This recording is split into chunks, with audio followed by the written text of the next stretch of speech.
बड़ी खबर। मध्य प्रदेश मोहन कैबिनेट का बड़ा फैसला। सीएम मंत्री अपने खर्चे पर भरेंगे इनकम टैक्स। शहीद की पत्नी व माता पिता को 50-50% पैसा। देखें विस्तृत समाचार इस रिपोर्ट में।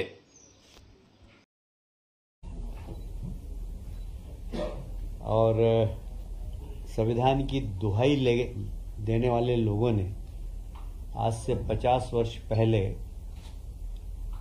आपातकाल लगाकर संविधान की धज्जियां उड़ाई थी। आज वो लोग संविधान की प्रतियां लेकर पार्लियामेंट में हैं। स्वतंत्रता के बाद पहली बार सारे देश को जेल बनाने वाले लोग आज संविधान की प्रतियां लेकर चल रहे हैं। आज की कैबिनेट की बैठक के पहले माननीय मुख्यमंत्री जी ने इसी बात का स्मरण कराते हुए ये सब लोग जो संविधान का राजनीतिक उपयोग कर रहे हैं उनकी निंदा की है। और जिन लोगों ने आपातकाल लगाया था उस आपातकाल के कारण कई लोग एक तरीके से बर्बाद हो गए, जिनको कि मैं भी प्रत्यक्ष रूप से जानता हूं, मोहन जी भी प्रत्यक्ष रूप से जानते हैं कि उनके परिवार के लोग जेल में चले गए, बिजनेस खत्म हो गए, किसी की माता जी का निधन हो गया, किसी के पिताजी का निधन हो गया, वो अपने कंधा नहीं दे पाए। वो ऐसी परिस्थिति में उन सब के प्रति माननीय मुख्यमंत्री जी ने सहानुभूति प्रकट की है और आपातकाल लगाने वालों की निंदा की है। दूसरा, आज लोकसभा अध्यक्ष के लिए ओम बिरला जी को एक बार फिर से पार्टी ने फॉर्म भरवाया है। मंत्रिमंडल ने उन्हें बधाई दी है और शुभकामनाएं दी है।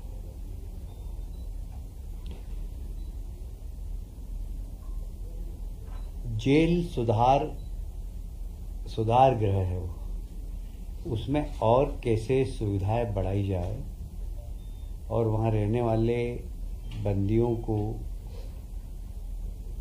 रोजगार से जोड़ा जाए, स्किल डेवलपमेंट किया जाए, इस दिशा में सरकार अतिशीघ्र विधानसभा में एक बिल लाएगी।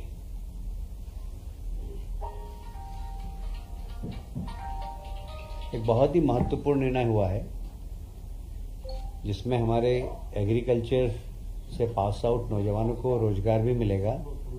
जो प्रधानमंत्री जी का सपना है सॉइल टेस्ट के लिए भारत सरकार ने सभी ब्लॉक्स में भवन भी बना दिए, पर अब भी व्यवस्थित सॉइल टेस्ट हो, इसके लिए आज के मंत्रिमंडल में निर्णय लिया गया कि हम कुछ कृषि से संबंधित सहकारी संस्थाएं व एग्रीकल्चर पास आउट नौजवान अब वहां पर सॉइल टेस्ट कर सकेंगे। सरकार उनके खर्चे जिससे आत्मनिर्भर बन सके, लगभग 45 टेस्ट हर ब्लॉक में कराएगी और उसका पेमेंट करेगी। और बाकी वो अपनी क्षमता से किसानों को समझाकर जितना ज्यादा सॉइल टेस्ट करा सके उससे उनको आर्थिक लाभ भी मिलेगा और किसानों को अपनी सॉइल की टेस्ट रिपोर्ट भी सही मिलेगी। ये बहुत ही अच्छा निर्णय हुआ है किसानों के हित में। पूरे ब्लॉक में, सारी 313 ब्लॉक में ये प्रयोगशालाएं काम करेंगी।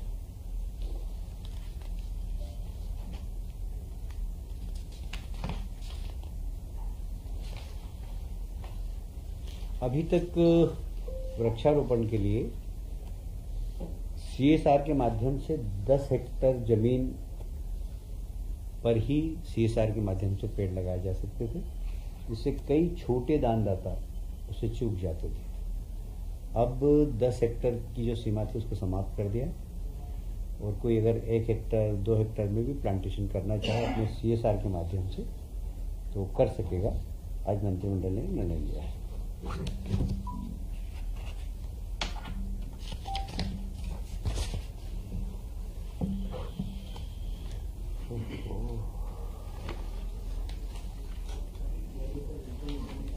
एक और महत्वपूर्ण निर्णय है कि मध्य प्रदेश में जितने भी सैनिक स्कूल हैं, तो मध्य प्रदेश सरकार उन्हें स्कॉलरशिप प्रदान करती है। पर कई बार चयन में मध्य प्रदेश के विद्यार्थी मध्य प्रदेश के बाहर सैनिक स्कूल में प्रवेश पाते हैं, तो उन्हें इस सुविधा का लाभ नहीं मिलता था। आज मंत्रिमंडल ने निर्णय लिया है कि ऐसे मध्य प्रदेश के चयनित सैनिक स्कूल के विद्यार्थी जो मध्य प्रदेश के बाहर पढ़ रहे हैं, उन्हें भी मध्य प्रदेश की सरकार स्कॉलरशिप प्रदान करेगी।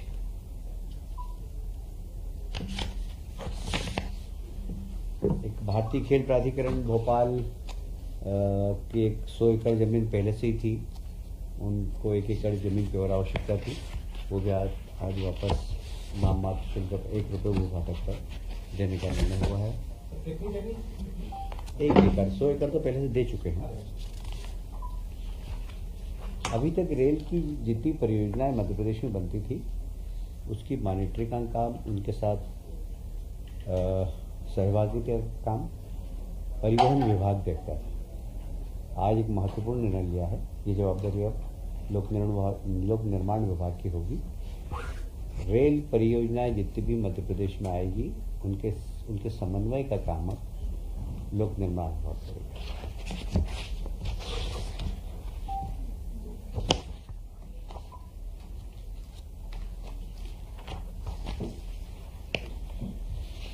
आज एक और माननीय मुख्यमंत्री जी ने महत्वपूर्ण निर्णय लिया है कि हमारे मध्य प्रदेश के कई लोग पैरामिलिट्री के लोग, मिलिट्री में, पुलिस में काम करते करते शहीद हो जाते हैं। साधारणतः परंपरा ये रही है कि जो भी सरकार की ओर से आर्थिक सहायता मिलती है, वह उस मृतक की पत्नी को मिलती है। पर आज माननीय मुख्यमंत्री जी ने ये निर्णय लिया मंत्रिमंडल के सामने कि क्यों ना हम उनके माँ बाप को भी 50% दें। साधारणतः व्यवहारिक रूप से ये होता है कि जो सेना में काम करने वाले, सर्विस करने वाले नौजवान काफ़ी यंग स्थिति में ही उनकी डेथ हो जाती है, तो माँ बाप का भी एक ही लड़का होता है, तो जितनी राशि आती है वो उसकी पत्नी को मिलती है, माँ बाप वंचित रह जाते थे। तो ये व्यवहारिक रूप से हमने देखा है, मतलब मैंने देखा इंदौर में 2 परिवार ऐसे थे कि पत्नी पैसे लेके और चली गई, बेचारे माँ बाप उनके पेरेंट्स को भी गई। एक बहुत छोटा सा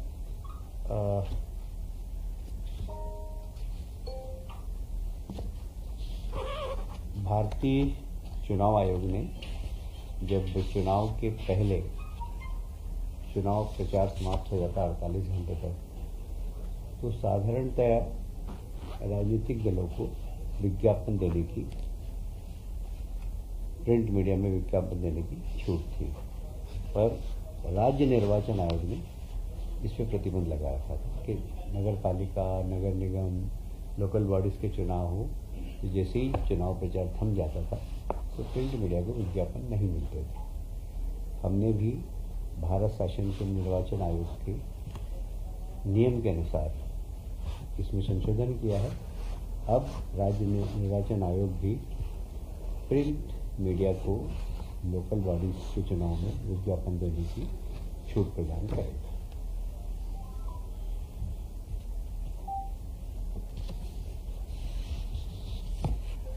पहले चुनाव डायरेक्ट होते थे नगर पालिका, नगर पंचायत के।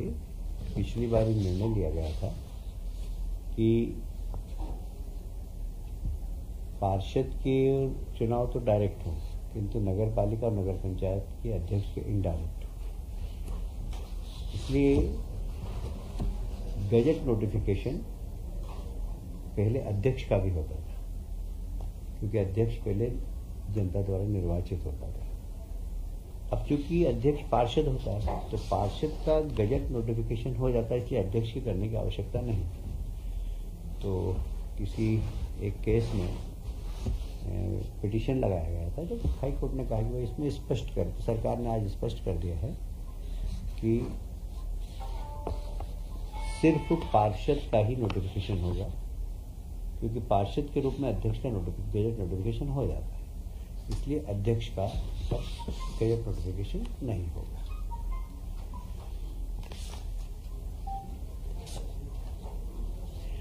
आज एक और महत्वपूर्ण निर्णय लिया। आज हमारे यशस्वी मुख्यमंत्री डॉक्टर मोहन यादव जी ने मंत्रिमंडल के सामने एक सुझाव दिया कि जो मंत्रिमंडल के सदस्यों को वेतन भत्ता मिलता है उस पे लगने वाला इनकम टैक्स राज्य सरकार भरती थी।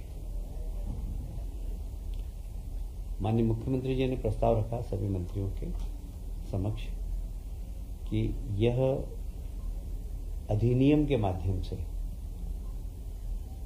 राज्य सरकार मंत्रियों के भत्ते पर लगने वाला इनकम टैक्स राज्य सरकार भरे। आज मंत्रिमंडल ने निर्णय लिया कि इस अधिनियम की कंडिका को हम समाप्त कर देंगे और सारे मंत्रीगण जो मिलने वाला भत्ता है उसका इनकम टैक्स स्वयं भरेंगे। Thank you. प्रधान संपादक दिलीप शर्मा की रिपोर्ट।